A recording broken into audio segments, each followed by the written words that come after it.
welcome back for our 6th episode of Coventry Cortex. The Coventry Cortex. The Coventry Cortex. Obviously, I think people probably watch this and you already know because of the title. I did say last episode that we'd be doing cults, and we've moved that to the next episode. I feel sorry for Ravi because we've pushed it back twice. Don't we keep moving it? Don't we end every episode saying we're going to talk about cults? We're doing cults. We promise we're going to do cults. But we figured that we would address, obviously, I think it was like when we were recording last episode, we were like, oh God, this has literally just happened, so we should do an episode on it. Mm-hmm. But it felt a little bit too soon to do the episode, to push back last episode, but we talked about music. So we're going to talk about the social media ban for kids under 16 in the UK. I am back on media things as well, so it didn't last particularly long. I don't know if I feel better for it, and I say media, so I'm still not really on social media, so now and again I dip in and out of Facebook because I'm old, but I don't have any other types of social media. But in terms of just like news, and it's not social media, is it just media? Would you just call it news? Yeah, current media? I think news try to kind of like add a social aspect to it. You can get comments on like and they're always a cesspit of just like I think you probably still class it as media then. It's close enough to it. I don't think it's bridged. But then a lot of news also exists on social media because I get a lot of my news through like browsing through like Instagram or something, and then just something will pop up and I'll go, oh, that's happening, is it? A lot of my updates from like the wars going on and things like that are just like social media posts, and I'm just like, okay, that's the thing that's happening. I don't need to go to like BBC or Sky News or whatever. I can just get it from Instagram. You see, I trust you because you're an academic and you're very critical the way you think about things, but normally when someone says to me that I get my news from social media, it's such a red flag. I'm like, do you? No, I mean, like, I totally get it, and a lot of it is like a big pinch of salt. I mean, I know some people that are very like, for example, heavily invested in the stuff that's going on with Israel and Palestine, for example, and they post quite a lot of like, this isn't being posted on the news, you should know about this. And so like, I think a lot of it for me, again, that academic side is like looking at that kind of post and being like, okay, but like it kind of filters into this is what's going on, but also have like this little tag of going, but just be careful with this information because like there's still not 100% founded. It's very easy for somebody to post, this just happened and the news doesn't want to talk about it. The news doesn't want to talk about it because it's not real, or the news doesn't want to talk about it but it is real and doesn't serve a political basis or whatever. So it's always looking at it and going, okay, you take it with a big pinch of salt and go, this is potentially what is happening right now. So that's my approach when I do news via social media, because it's risky. But I don't really like to get embedded in the news anyway, because even when it is like, the world's so fluid. So I've mentioned I'm trying to buy a house, and then America and Iran signed the peace treaty, and then the news was going, price houses are going down, and I'm going, damn it, I've just like, I'm in the middle of doing this and my mortgage won't go down because I've already got my mortgage offer. And then that lasted like a day, half a day, and then the news didn't say anything, and I'm going, okay, I bet the prices have probably gone back up to what they were now, but like whatever. So I try not to stick super close to the news, because you can find out about something and the next day it's just not actually really going on anymore, or it's changed so much, and it's always just so negative. Social media as a whole, I feel, is just so negative.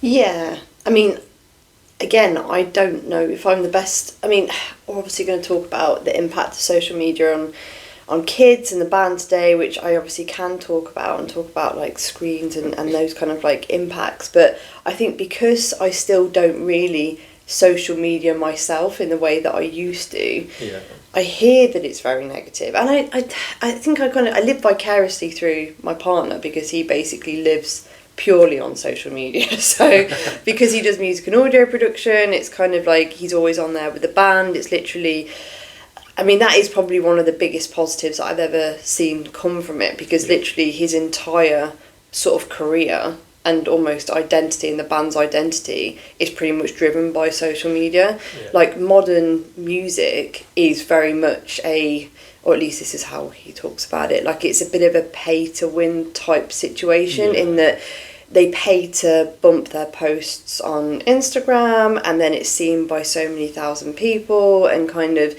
he pays a regular sort of like amount and then get it posted more visibly on like TikTok or whatever. And if you're not big on those social media channels, then are you even really a band, basically? And it's very different to when we were growing up with music. But the negative side of things, yes, you hear a lot about it, and certainly with this ban, as parents, we're quite happy, myself and my partner, that it's kind of come in now.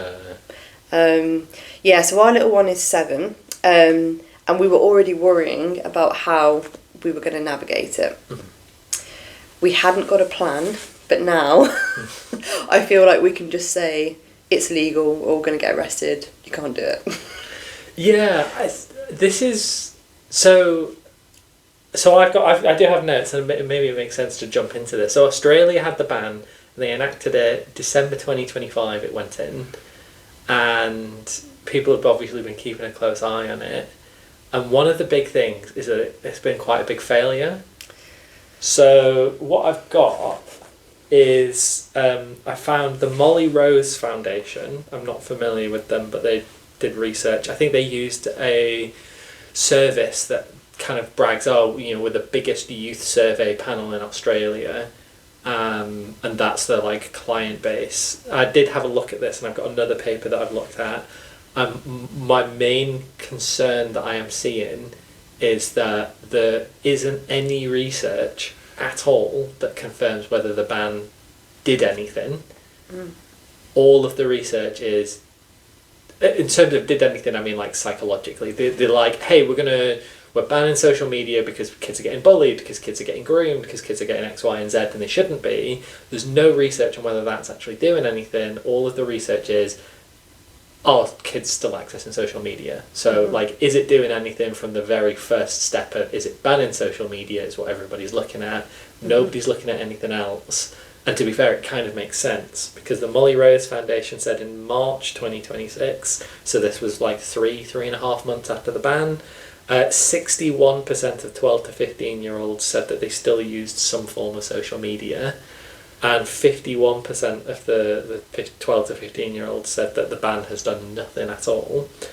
And then I found a BMJ article that, again, the kind of sampling for this study wasn't great. They got hundreds of people, but they basically recruited parents and then asked the parents, can we speak to your kids? Because obviously they're under 18, which is the cool thing to consider. But also you then get that aspect of, you then need to have the parents and the teens consent, and then the people who really want to talk about it, like who you're testing is obviously going to be quite biased in that. And so there is this aspect of, this is probably quite a biased sample just because of the measures of how they're going through collecting it. But they said 85% of children said that they still used some form of social media. So obviously it's done very little. If only 15% of kids have stopped using social media based off of what they're admitting, is that ban actually doing anything? And you saying, how are you going to kind of enforce it in your own household? It seems that how you enforce it is obviously going to be really difficult. From what I have seen from people that live in Australia and so on, is that some people just aren't flagged by the social media as being under 18 or under 16. So it's not influencing them because the social media company just isn't doing anything. And then there's also you can just use a VPN, for example. I get this problem if you go onto Reddit, for example, and I go on the psychology subreddits, and somebody might post I'm doing a study, and then you click on their profile to go, what other research do they do? You have to be 18 to view somebody's profile, just no matter what. And I'm like, okay, well, I have to like give all of my personal information over, so I just hop on a VPN, set myself to living in like Germany or something like that, and I can just see their profile. And there's nothing at all weird about their profile. Completely normal. Like, it's a researcher at another university, but you just have to do it. And so it's really easy to get these like tools to just go, just click a button, now I can just use the website without having to verify my age. And so I think that's quite commonly the issue with the band just not really doing anything. Yeah, I think you've also got this kind of sort of temporal, like, time element as well. So I think at the moment you've got a cohort or a generation of kids who are already on social media, and you've kind of taken it away from them. Yeah.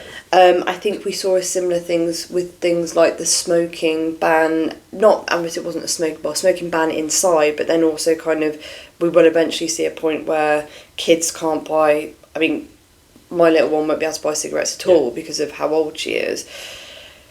I think you're always going to get this kind of like transitional period where those that were already sort of doing a behaviour will either find a way to do it, normalise different ways of, kind of like doing it, or just sort of, I don't know, almost kind of, I mean, I think when asked, probably be a little bit kind of resistant to the idea that it's actually changed their experience, maybe, even if they're doing it in kind of more of a sort of defiant way. I think parents that already have children on social media are also far more likely to probably assist them being on social media. So I haven't looked yet into this in too much detail, but I certainly will be, kind of like for sort of like modules and stuff we've got coming up. But I would be interested to know the parents, to actually delve a little bit more into kind of like the parental attitudes around it. And the reason that I say that is because there's people in my own family who have teenagers, sort of like cousins, nieces, nephews, who this ban is coming in, and they are not going to be 16 when it finally comes in, but they have been using social media for like the last couple of years because they're sort of like 13, 14, 15. And they themselves as parents are actually quite resistant to the idea of it being banned because their kids use it for things like TikTok videos for science education and revision. That's obviously one of the more sort of like pro-social reasons, but they've been using it for a while and they're kind of ingrained in it. And to a certain extent, they're probably still going to then support them using it because they can see maybe how much it means to that young person. So I would be really interested to actually look more at kind of like parental views on it and whether or not actually that is having a bit more of an influence on whether or not kids are then still able to access it. And I'm just thinking that over time, you will get to a point where this cohort kind of moves on, those that were already doing it, but then the bans come in, and you start to get the kids who were never on it at all, and the ban is still in place. Yeah. And then I think it's probably is going to be a different story. So for us, I think we're lucky in that my little one is 7, I know I keep saying that, but she's at that perfect point where she's not got it. She's aware of it, so in all honesty, maybe it could have come slightly sooner because she still wants to do TikTok dances. She used to ask all the time, when is it that she's going to get TikTok? When is she going to get her own phone? And now the answer is that she's not going to get it. And yeah, we are probably right on the cusp of when that probably would have been a bit more emotionally kind of problematic for her. But I think we're right at the point now where we can sort of like rein it back a little bit, and it will just be the new normal for her, that it's just not a thing.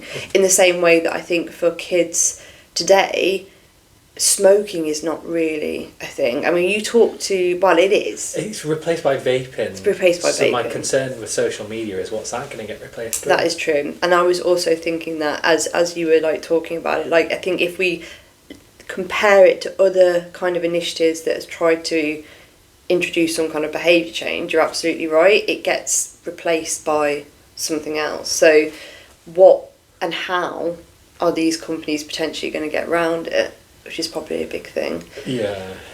I've got, so I'm obviously, so you're the expert on this, and I've kind of come in going, I'm not going to really read much on it. I went for like the legal, okay, what's happening, what's the actual legislation, but from my perspective, I mean, I grew up, I'd say like I grew up in like chronically online on my computer most days for most of the day kind of deal, and I have been since I've been like 13, 14 kind of age, and you know, all the memes, I've seen them come and go, I've seen all sorts of stuff, but also like I've seen the really nasty side of it.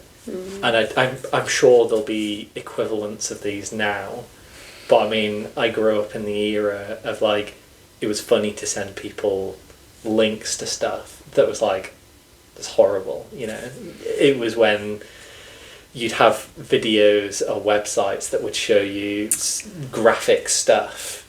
What was the famous one? But I don't know if I want to name the famous ones. Oh, actually, yeah, maybe we shouldn't. I know what you mean, because some of them are either like very violent or very sexual in nature, and it was just kind of funny to just send them to people. I know, I feel like this isn't going to translate to our audience at all, but I actually exactly know where you're coming from. So I'm like 10 years older than you, and yeah, I can't think of the name of it anyway, but I really want to think of the name. I know the names of several. After we finish recording, we'll write a list out of these horrible websites. But I know what you mean. It was funny to kind of... Yeah, and I suppose like to a degree, I don't know, you could call it like trauma bonding or whatever.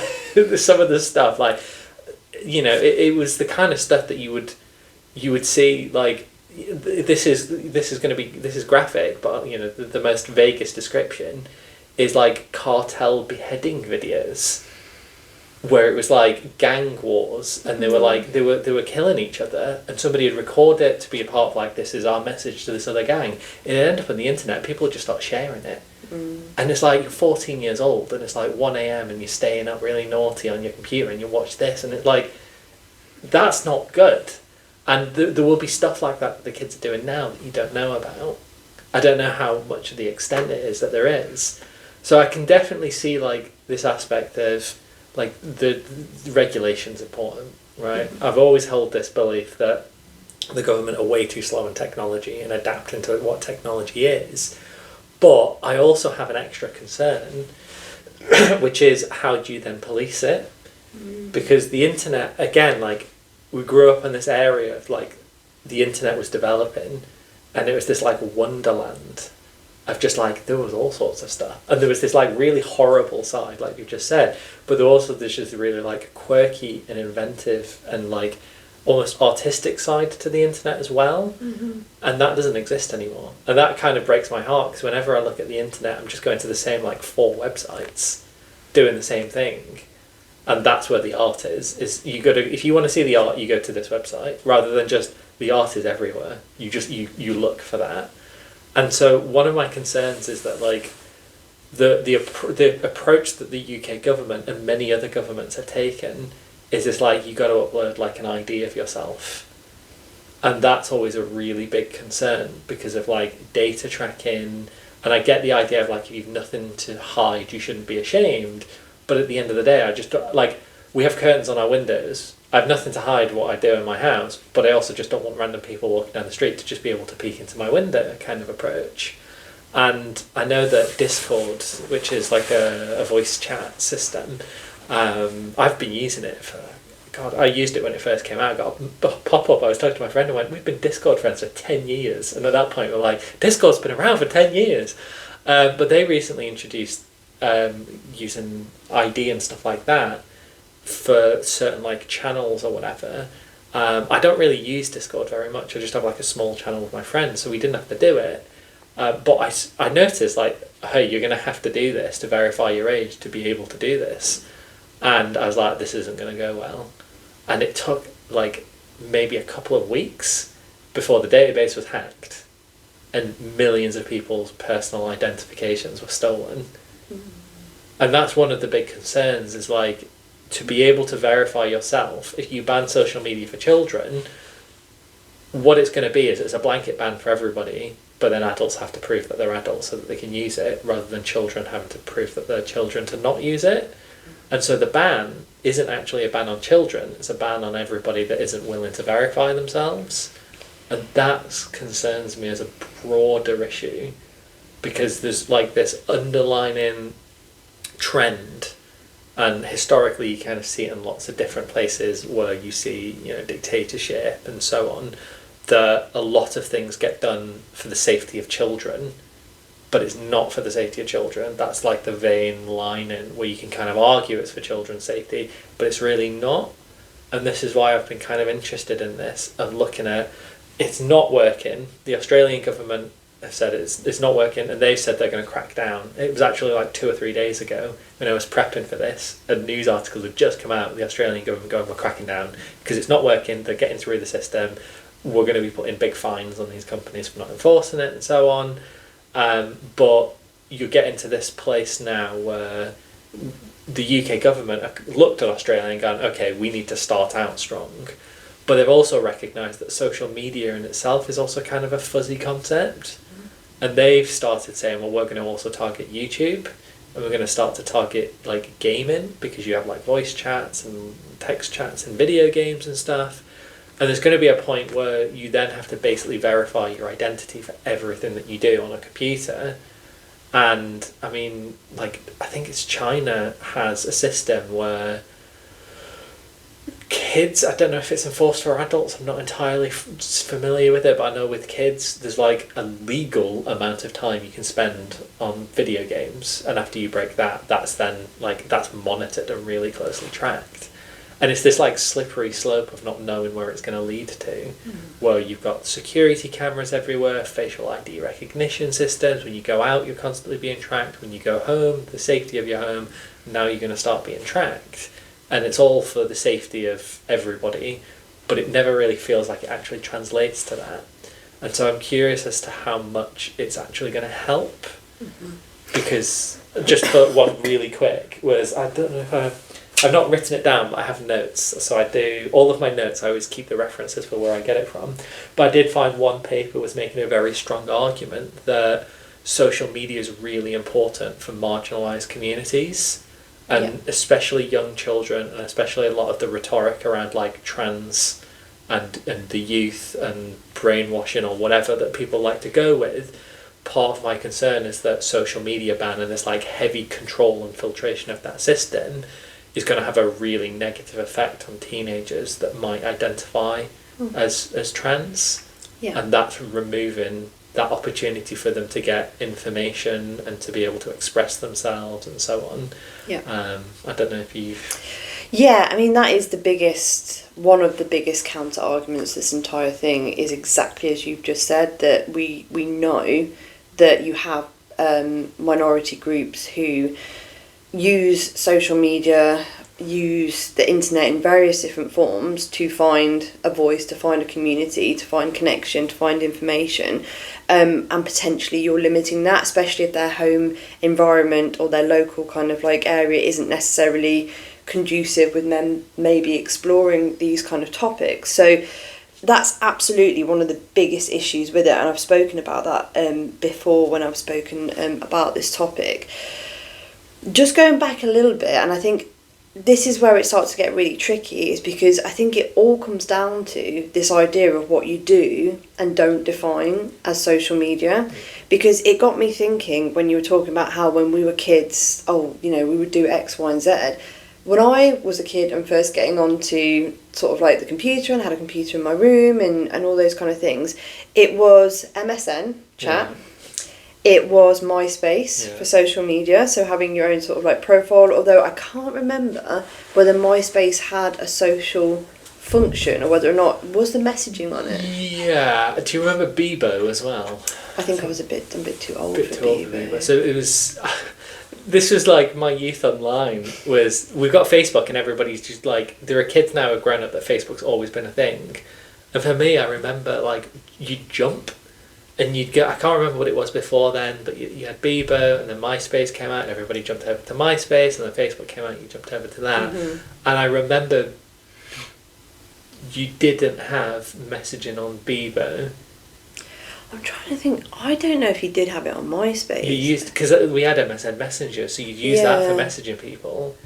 And then you would post things on people's walls on like Bebo, and on MySpace you'd post on people's walls. I mean, I remember MySpace you could like nominate your favourite friends and stuff, and it was all a load of drama where you had on your tiles and stuff. That's true, and you had that sort of like ranking of So I suppose what I'm thinking is that once upon a time we still found avenues of navigating those kind of things. And would things like MySpace be banned now? Would MSN be banned? Because it is only those who you know in a network that you talk to. Does that count under this kind of ban? So the big thing to me, now that you mentioned this, it reminded me, the big loophole that I've kind of found from this is, and I suppose you can argue that the real goal is to make sure that strangers can't communicate with kids.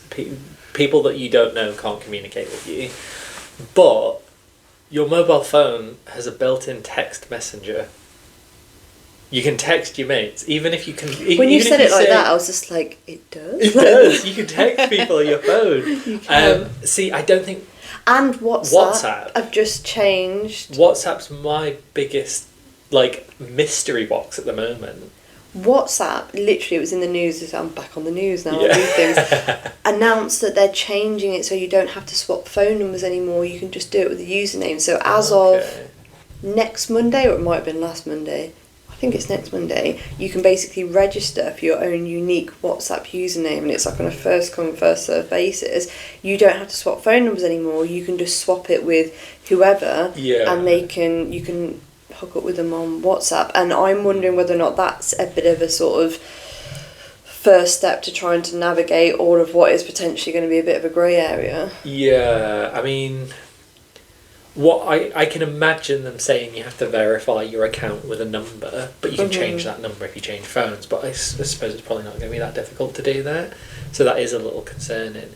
But I mean, to be fair, when I was on MySpace, MSN Messenger, I had all sorts of random people that I'd meet on playing games and stuff. Bringing back the Habbo Hotel days. I was going to say Habbo Hotel, but I didn't know that reference would I used to play on that so much. Yeah, played on it so much, but I made friends. I don't think I should have been playing on it, to be fair, because sorry, I'm just, again, when you're a kid, it's... I will say I did all sorts of stuff on the internet that I shouldn't have done. And I'm happy to look back at it and go, I really shouldn't have been doing that stuff. I remember, this is always the weirdest story, and my mum was kind of concerned, and she was like, I was speaking to a guy that was just I was 14, and this guy was in his mid-20s, and we just chat, and he was he was a Captain Jack Sparrow impersonator. That was his thing, and he ended up going and working for a bar, and he was really into flair, which is where you juggle your stuff when you're doing it. And we just chat. I just chat to this guy, and my mum was like, "You're just speaking to a 25-year-old guy that's a Captain Jack Sparrow impersonator that works behind a bar." And I'm like, "Yeah, but he's a really nice guy. He's super cool." And it was all looking back, it was all perfectly normal. And my mum, I let my mum go on camera and speak to the guy, and she was like, "Yeah, okay. I mean, this is kind of weird, but yeah, it seems fine." And she looked through all the chats. She's like, "You're not talking about anything weird," but that's a huge red flag. Still looking back at being I just met this random guy in this game and just added him, and we just chat about all sorts of random stuff. And he's the kind of person that you'd be going, should you really be speaking to somebody in that age bracket and that demographic or whatever? So there is this kind of concern that even if you do put restrictions on stuff like social media, there's these side messaging systems. If WhatsApp isn't classed as a social media, which as far as I'm aware, I don't think they said that it would be. I don't think it's going to be, no. You're then just going to start seeing that people are just going to be using WhatsApp to just randomly chat to people that, again, maybe you shouldn't be. We were using MSN to do the same thing. But even if you get rid of that and you go, okay, well, WhatsApp social media, you can just text people. And now all of a sudden we've gotten rid of all the apps, and just your phone's text messaging system is the replacement for Instagram's messaging. I mean, what I would say, and I'll come back to another thing as well that's actually kind of annoyed me about this ban, is from that perspective, if you change it from basically digesting video content with addictive algorithms, scrolling, potentially not the best in terms of pro-social messaging, whatever it is that algorithm starts pumping towards you, if you take that away and then you are reducing that back down to sort of social communication, from a cognitive, socio-emotional kind of perspective, I believe, and the research would suggest, that is actually better for kids. And if that is the goal that they're trying to achieve, basically kind of removing that video content and taking it back to sort of like the purely social aspect. So it's the social aspect of social media, because unfortunately I don't know if social media is all that social anymore. You could have called the things that we used to do social media. We never did really call it that, but I suppose it was. There's media that's social, though, like you're talking, communicating. It was very social. It was about communicating what we were doing, finding out what other people had done, talking directly to each other, all of those things. But unfortunately, social media now has just become this very kind of consumer passive experience where you literally don't have to actually necessarily actively engage in it. And there's a lot of research that looks at the difference between active and passive consumption of social media. So a lot of people fall into this kind of bracket of passive consumption where they're not posting, they're not necessarily creating content, they're not using it in a particularly social aspect, they're just almost using it to kind of like absorb information, but then they're not kind of giving anything back. And we know that from a sort of like a psychological perspective, one of the best things a brain can do is engage in that kind of reciprocal communication. It's the thing that predicts how many reciprocal turn-taking events, I've said this before, a child experiences before the age of 3 directly goes on to predict how well they're going to do in school, how well they're going to do in terms of earning money for the rest of their life, because essentially reciprocal communication grows a frontal lobe, it grows our access to phonology, our access to literacy, so on and so forth. It grows a brain. We are uniquely human because of language and interaction. We're social creatures. So if it's that they were aiming to bring back communication to this more sort of dynamic reciprocal interaction, then arguably it might be effective. And I think it could be that there are other things that emerge now that are closer to things like MSN that we used to use, or Bebo, or MySpace, where it enables that in a slightly different way, maybe, which I don't think is a bad thing. And then the other thing that's really annoyed me about this ban, YouTube, you're right, banned. Do you know what's not banned? YouTube Kids. Yeah. And YouTube Kids, I don't know if you like follow any of the like drama, is really bad. It's like the amount of suspicious grooming content that makes it on YouTube Kids that's like thinly veiled. Yes. So concerning. It's really bad, and again, our little one is now banned from YouTube Kids and YouTube, so I feel really bad, and if she ever watches this back in the future, she's going to be like, I knew it. We've sort of like kind of almost, again, we've kind of almost sort of gone with the argument that, oh, it's all banned now, like, darling, I'm really sorry, we can't kind of watch it anymore, which is great, because as a parent it's kind of given me a little bit of sort of like ammunition to be able to say these things a little bit. But yeah, the YouTube Kids is really, really problematic, and it's problematic as well because so many of the YouTube Kids videos have spread onto other platforms. You cannot go onto Netflix now without seeing, I don't know if I'm allowed to name drop certain people, because I don't want to say the wrong thing, but there are certain childhood YouTube stars who are now on Netflix because they've got their own series. They're on Prime Video as well.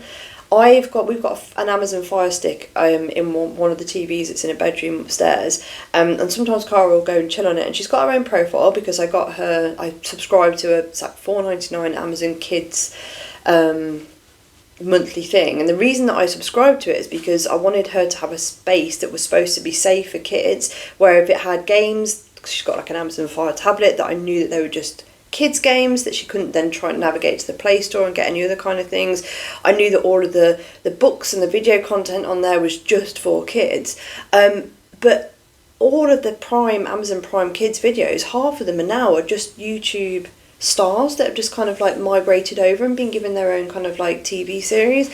And you're absolutely right, half the videos are very, very suspicious I don't think that they necessarily intend to be inappropriate, but I think they know what sells and what gets people to engage in these videos. So one of the biggest ones, and again I won't name them for fear of defamation, but there is a certain channel with a certain young person, YouTuber now on Netflix and other platforms, and it is all about them interacting with their family and their daily life, and a lot of the videos are such and such's first kiss, or such and such gets a boyfriend, or such and such has a crush, and you're talking about a young person who was 12, well no, the internet's seen them grow up from more like kind of like 10, 11. Now they're more on the cusp of sort of like, I think they might now be 16, but they're only really just at the point where even legally you'd want to discuss them. Yeah. And their families kind of capitalise on the idea that people are going to watch these videos and,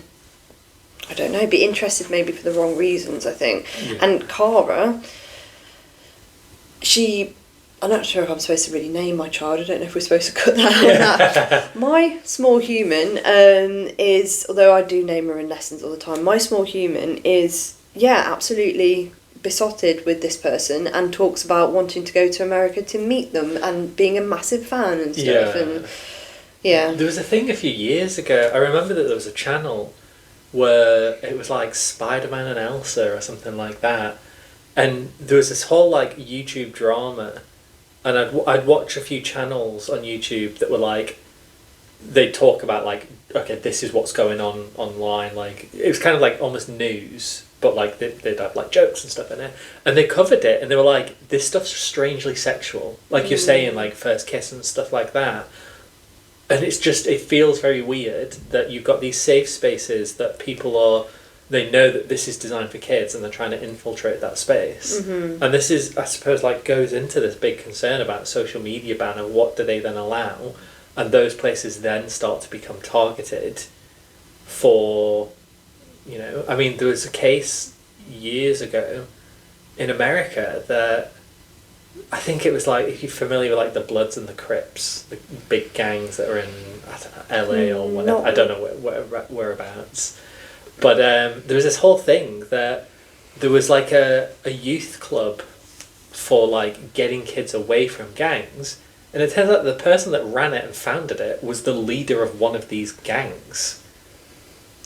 And it's this idea that like when you start to make these like restrictions or whatever, and this is, you can't do this but you can do this, the thing that you can do then starts to become like an absolute minefield, and parents aren't equipped for that. Mm-hmm. And this is like the idea of the ban. At first when I heard about the ban, the social media ban, I was like, oh fantastic, because like my big thing is like this idea of like brain rot.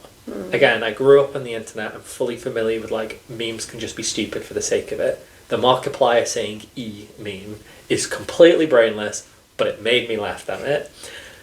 But like this whole like TikTok swiping, passive consumer like approach to social media, that's really problematic. And we've kind of talked about technology and like cognition before, and like there's a part of me that looks at that and goes, oh, banning that's fantastic, because like you see that kids nowadays, God, it makes me sound so old, but like it's quite common that you ask kids, what do you want to be? I want to be a YouTuber when I grow up.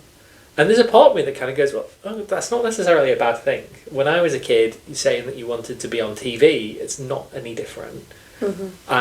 But like it's just setting up this rules and like saying the government then have the right to be able to say you can't do this set of behaviours. With things like drugs, you can kind of go, okay, well, drugs have a very physical damage on the body, and somebody that takes drugs might be dangerous to others. There are drugs like marijuana, for example. You're not really a danger to anybody, realistically. And this, I take that approach that I don't really think marijuana should be illegal, because like there's that level where it doesn't really harm anybody too much. Not more than anything else that you do. I can go not more than alcohol. Well, alcohol's worse. Alcohol, or just like junk food, And like I was looking at tomorrow's Saturday. I was like, oh, my wife's working late tomorrow. I'm like, I might just order something, just treat myself. We got paid last week.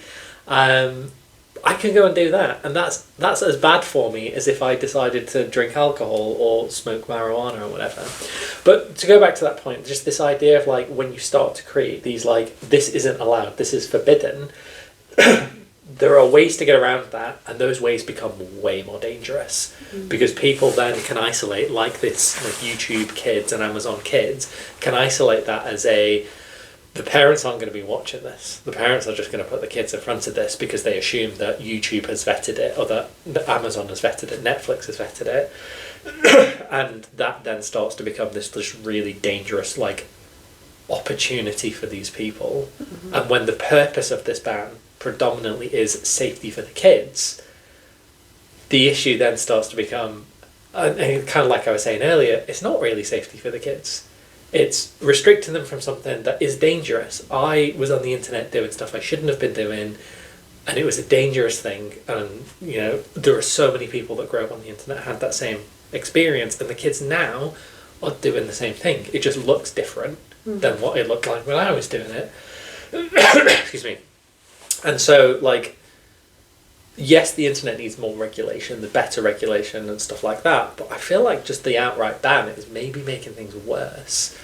And, you know, kind of talked about this, it starts to become an issue for everybody having to verify with their age, and there's risks associated to that. But for the children that they're supposed to be protecting, it's just making them bigger targets. It's rather than they're free range and they can be picked off one by one, you're putting them into this really tight cage and going, have all of them at once. That they're here, you know, mass access to them in very specific, tailored ways. And I feel like the law, the legal system, isn't picking up on that, and it's not addressing the fact that, like, WhatsApp isn't being targeted by this, so everybody's just going to go to WhatsApp, and now WhatsApp's the place that people go to do X, Y, or Z that you wanted to stop the kids from doing. You know, like, if you're worried about kids doing videos of themselves doing silly dances, so you ban YouTube and you ban TikTok, you ban Instagram, they will find other ways of doing this that isn't legally classified. There's a business to find legal loopholes and make the app or make the website where you can do something and go, well, technically it's a cooking tutorial. There's that whole range on Facebook, if you're familiar with, like, craft hacks and stuff like that.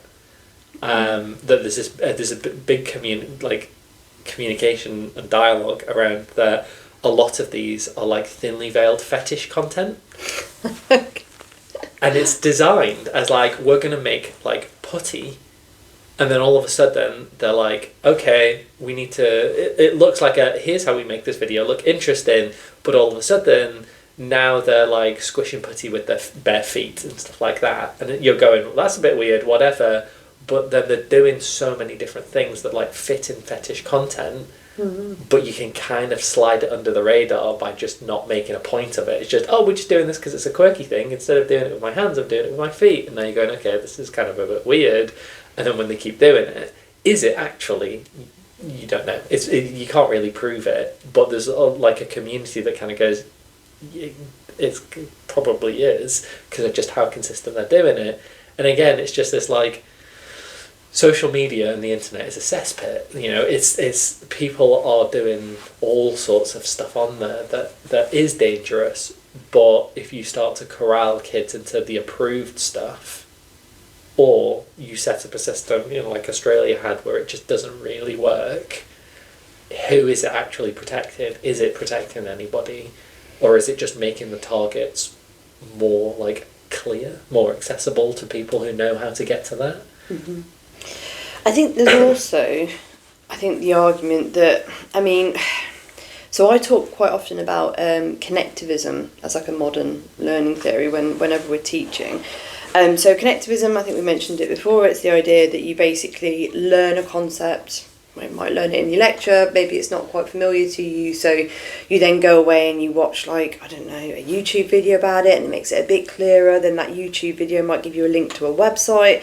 You go to the website recommends a certain paper which you then read, and you kind of connect all of these bits together until you've got a fuller understanding of the concept. And connectivism as, like, a learning theory basically says that we learn slightly differently because of the advent of technology, and obviously technology now itself is and media itself is so social that learning has become not only connectivist but also quite rhizomatic as well. So you're kind of starting to learn sort of almost together in social communities, and for example our students have things like WhatsApp groups where they'll almost kind of use that as a collective hub of knowledge to share information rather than necessarily going to the source. And obviously it's problematic, it's dangerous because they might not be getting the right information, but it might work for some students. It's a form of sort of like social learning. We probably wouldn't have called it sort of like rhizomatic before because it's slightly different, but it's still a form of social learning. And I know that, again, coming back to this idea that certain parents probably are still going to promote things like social media, one of the strongest arguments that I have heard is this idea that for some learners it does work, particularly for things like educational videos. So I suppose it's similar in a way to what you're sort of saying, is that yes, what happens if everyone kind of gets sort of pushed into kind of like a little sort of box and they're only allowed to watch certain types of videos? At the moment we're in that situation where people and young people are free to kind of go out and find what works for them. And certainly in my family, one of my relatives was saying, well, you know, young person, was really struggling with GCSE science, could not understand, I'm now struggling to think of a GCSE science concept, like couldn't understand... Covalent bonds. Couldn't understand covalent bonds.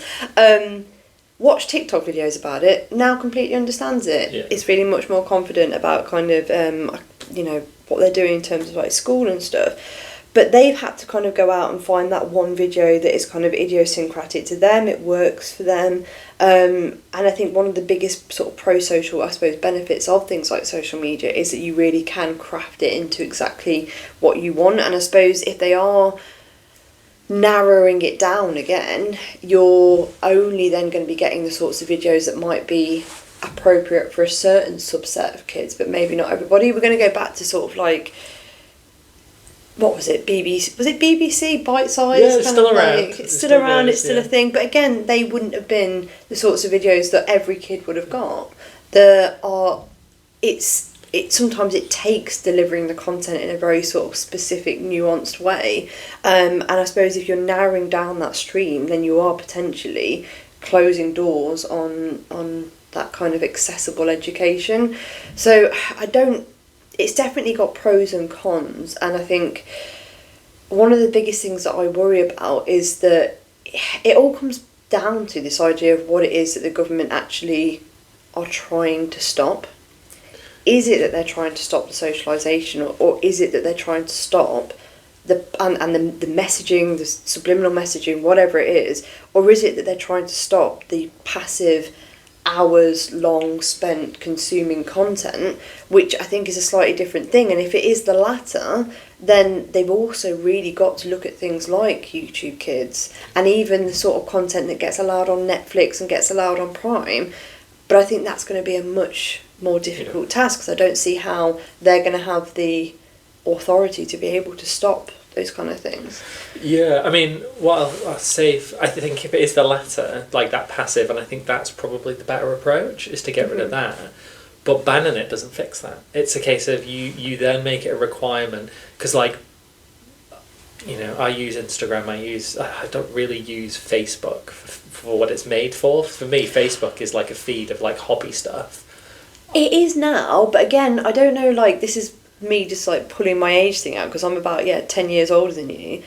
Back in the day, Facebook was not just a passive feed of like was you post on people's walls. You post, and you might get the one video per kind of like, I don't know, 10 or 20 posts, but you went on to Facebook to see what all of your friends were doing, and they'd give you something verbal which you were at least reading. So it's at least literacy. All reading is good reading, like and you find out what it is that they're doing. But now I see, and I don't know if it's a facet of the fact that nobody posts on Facebook anymore, but I don't see posts from people. I just see video content. Yeah, I mean, I think the issue is it got so big that companies then went, hey, this is a huge marketing platform, and then it just turned into it, and Facebook didn't really care for that. I mean, I remember years ago, when I was in university, it was always like, how many friends say happy birthday to you? Yes. And I remember being like, one year I had like 200 people say happy birthday to me, and I was like, oh my god, 200 people!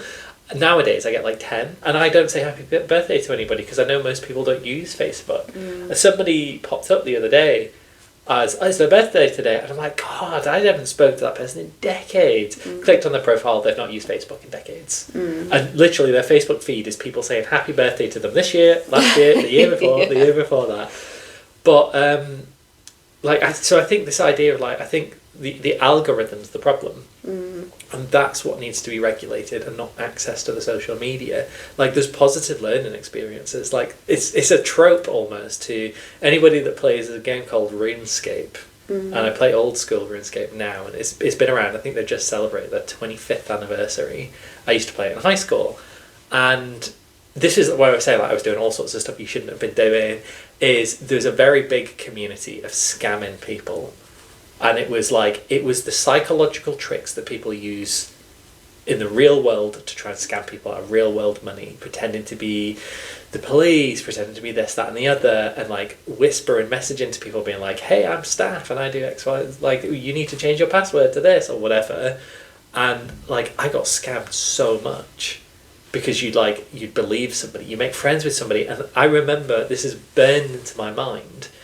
Of somebody that I spoke to for months, and one day they went, "Oh, I went to this website, and I just put in I logged in, and then I could just pick, and somebody had come and trade me all this stuff. It's just a wish list, and somebody just came and traded me all this stuff, and he'd meet up with me in the game, and he'd be like, 'Look, I just got this,' and I was like, 'Oh my God, send me the link,' and I signed in, and they stole my account. And I lost everything. The account. They changed the password. And I remember messaging, please just give me my account back. You took my stuff, whatever, just give me my account back. Because I spent so many hours building this account, they didn't give it back to me. And I remember being really upset. Why would somebody do this?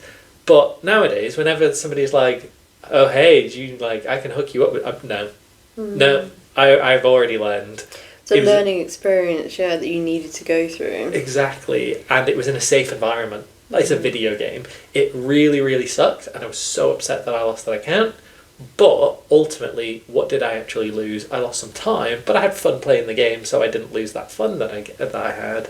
And so, that's one of those things that social media gives you it can also be a safe playing field for learning about life as well. And that's something that I'm concerned people will then start to miss out on.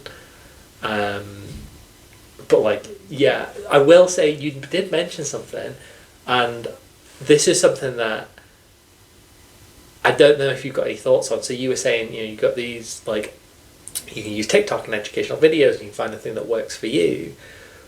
There's also an aspect of learning that might not be a good thing. Because if you have everything that works for you the best, you're just reinforcing that you can't use alternative ways of learning.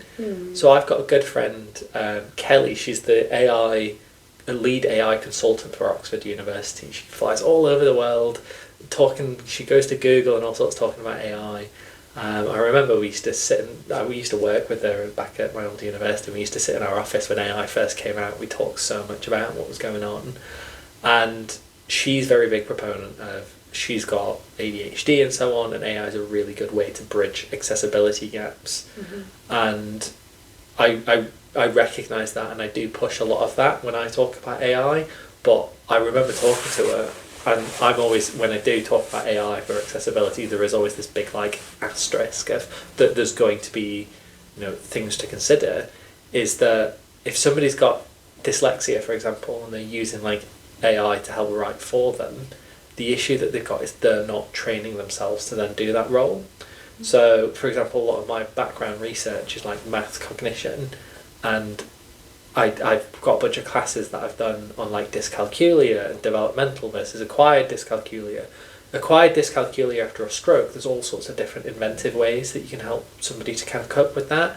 But for developmental dyscalculia, where you're born with it, there's nothing. There's one treatment, and I remember ranting to my students. They were laughing their heads off because I was just going, "What the hell's going on with this?" There's one treatment: more math classes. That's it. That's the only treatment for dyscalculia if it's developmental. Is just teach them more. And with math anxiety, a lot of my research that I've done previously is math anxiety related. The main treatment for that is give them more classes. And so a lot of the problems that we have is that we get comfortable in, well, what's easiest, what works for me, But there is also that aspect of sometimes stuff that doesn't work for you helps you to grow as well. And that difficulty is difficulty for a reason, and it's about being able to think from things from perspectives that you don't have or that you don't like as well. So that's my concern, is that when you do have all these like feeds of educational content that people have access to, you find the thing that gels for you. That is genuinely a good thing, because I think like learning that in your way that fits for you is better than not learning it at all. But there is also very much like a power in being able to go, but you do need to try and learn this in alternative ways, because that's how you get like understanding of something, like real core understanding is again just these multiple different perspectives and ways of thinking about the same problem. I mean, I was talking to somebody the other day and they were ranting, and I was like, keep your mouth closed, Alex, don't get into this now. They were ranting about schools nowadays, they teach mathematics to kids and they have all these, they've got this Chinese method and all this stuff, and I'm just inside, I'm thinking, but that's a good thing. Having lots of different ways of doing the same problem is a good thing, because it shows you that like the universe isn't just a one way to do things way of existing, that you know you can do. I actually this morning I've got a picture, because I stole it off Facebook, that I'm going to use for classes, is 6 different ways that you can solve 55 plus 55 or something like that, of different ways that historically around the world different people have come up with how you can do simple arithmetic. And I think that that's really important, to be able to like express that in multiple different ways. I don't know if you've got... You just reminded me of, there's the method, isn't there, where you like cross lines? That was one of them. Yeah, I had never seen it before. I'd never seen it, and when I first saw it, I was just like, is it for multiplication or is it for addition? I can't remember. They used it for both, I don't know. I think it was actually multiplication. I think it was 55 times by 55, maybe. Yeah, maybe you need to flash this up on the screen so we can show what we're talking about. Yeah. But like, yeah, it's when you have the lines and then you count where they cross and it actually tells you the answer, and I was just like, what? You like go around it like in a specific order. But no, I'd never seen it before. I'd heard of it, but I'd never seen it done before. And I was just like, oh my god, like it worked in that example. At least it worked.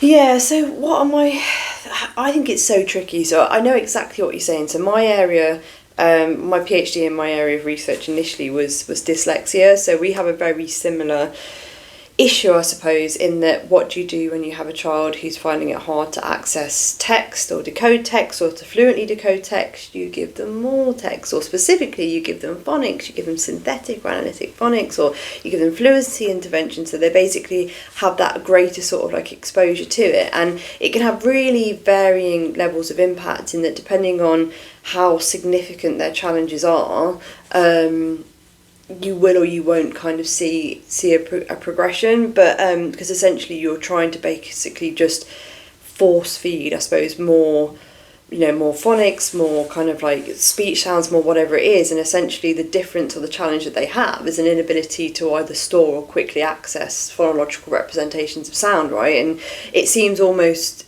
counterintuitive to therefore just kind of force more sounds on them.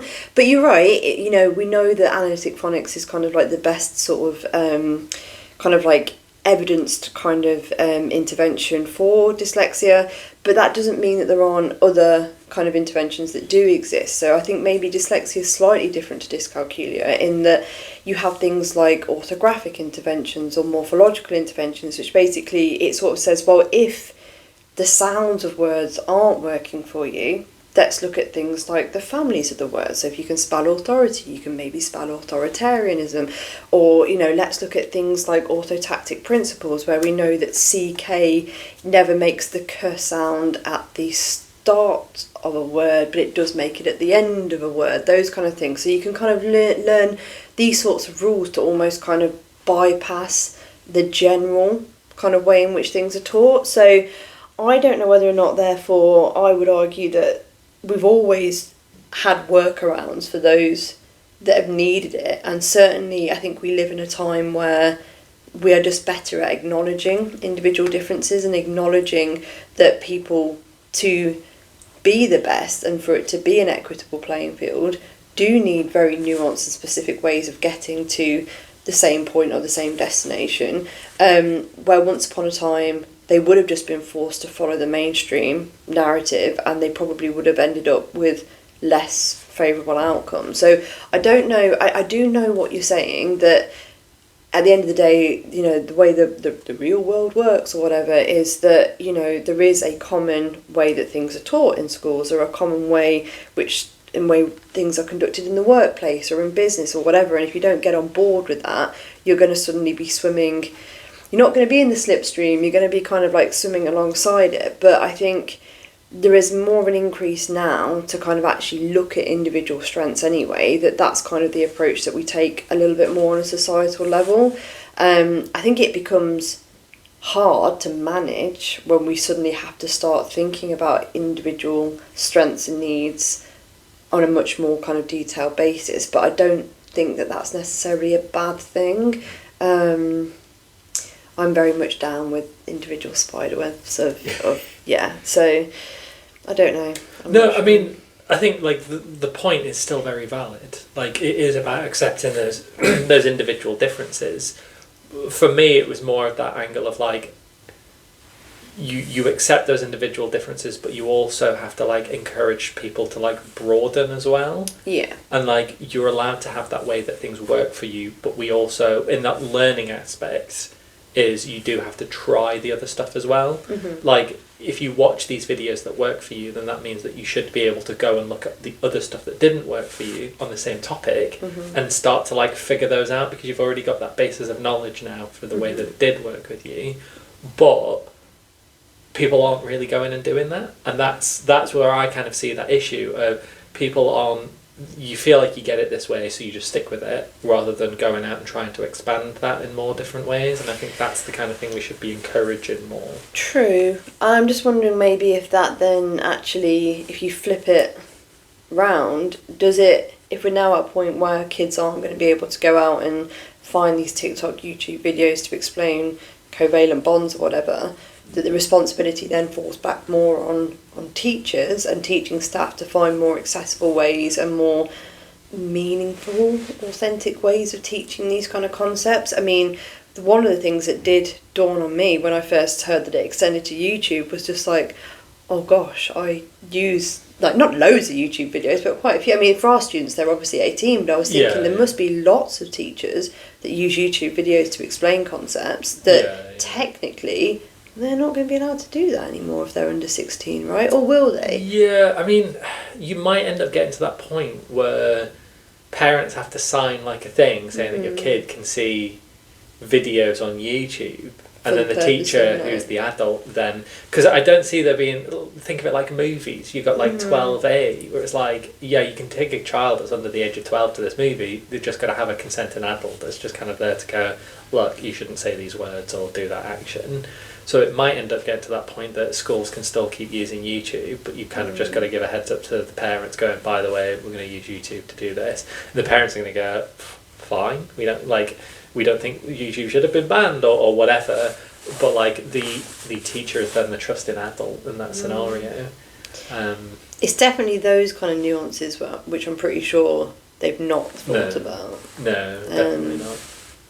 But yeah, I'm just going to the time. Yes, we need to wrap up. I think really quickly, I did read one study, Auburn 2020.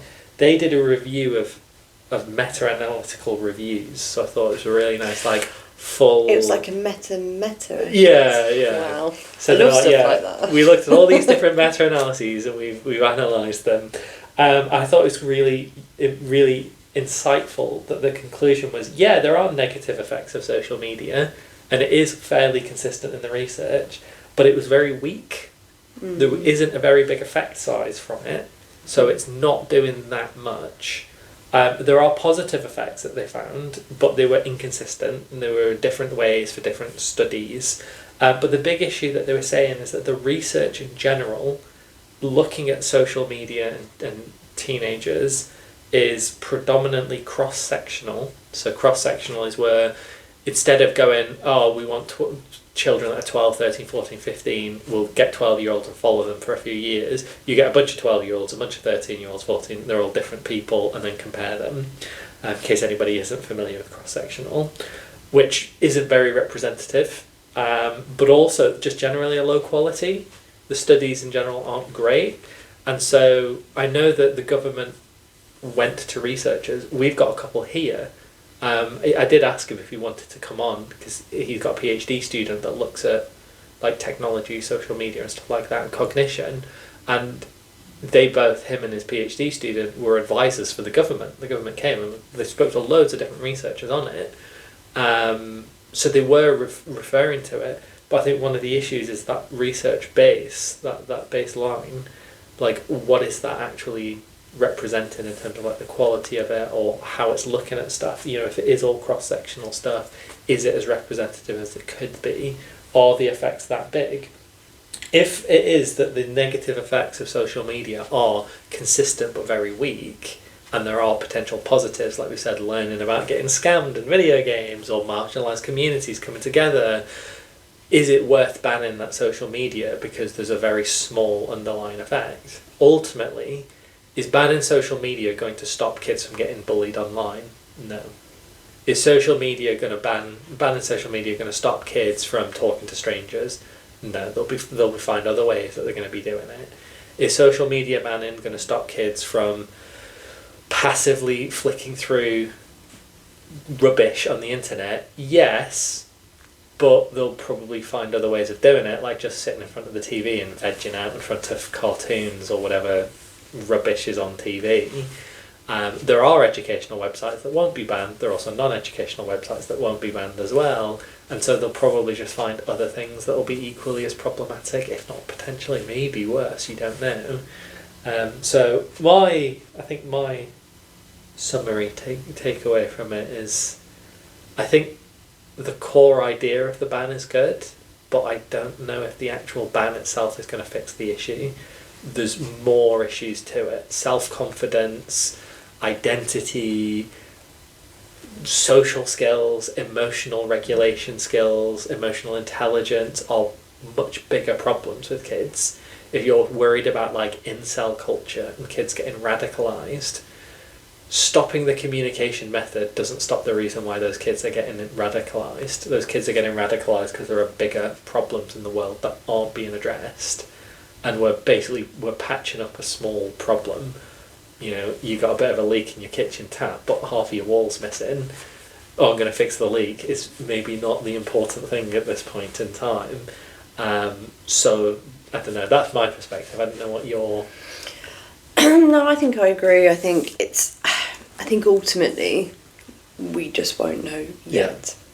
Yeah. And I think it'll be really interesting to see what it is like for generations like my little girl's generation when they've just not been exposed to it. And I think until you can see longitudinally, which obviously is a better way of looking at it, what kind of an impact not having it might have, then yeah, I think it's going to be very hard to tell. Yeah. And it'll be interesting to see how things evolve after the ban.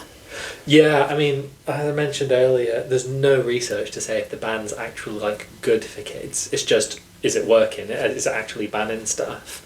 So I think we are kind of going into it blind. This idea that other countries have done it, so we should do it, rather than other countries have done it and they've verified that it works well, we should do it as well. So maybe they'll undo it in a few years if it doesn't work. Maybe they'll just keep with it and go, whatever, we've done it, we're going to stick with it. It'll be interesting to see for sure.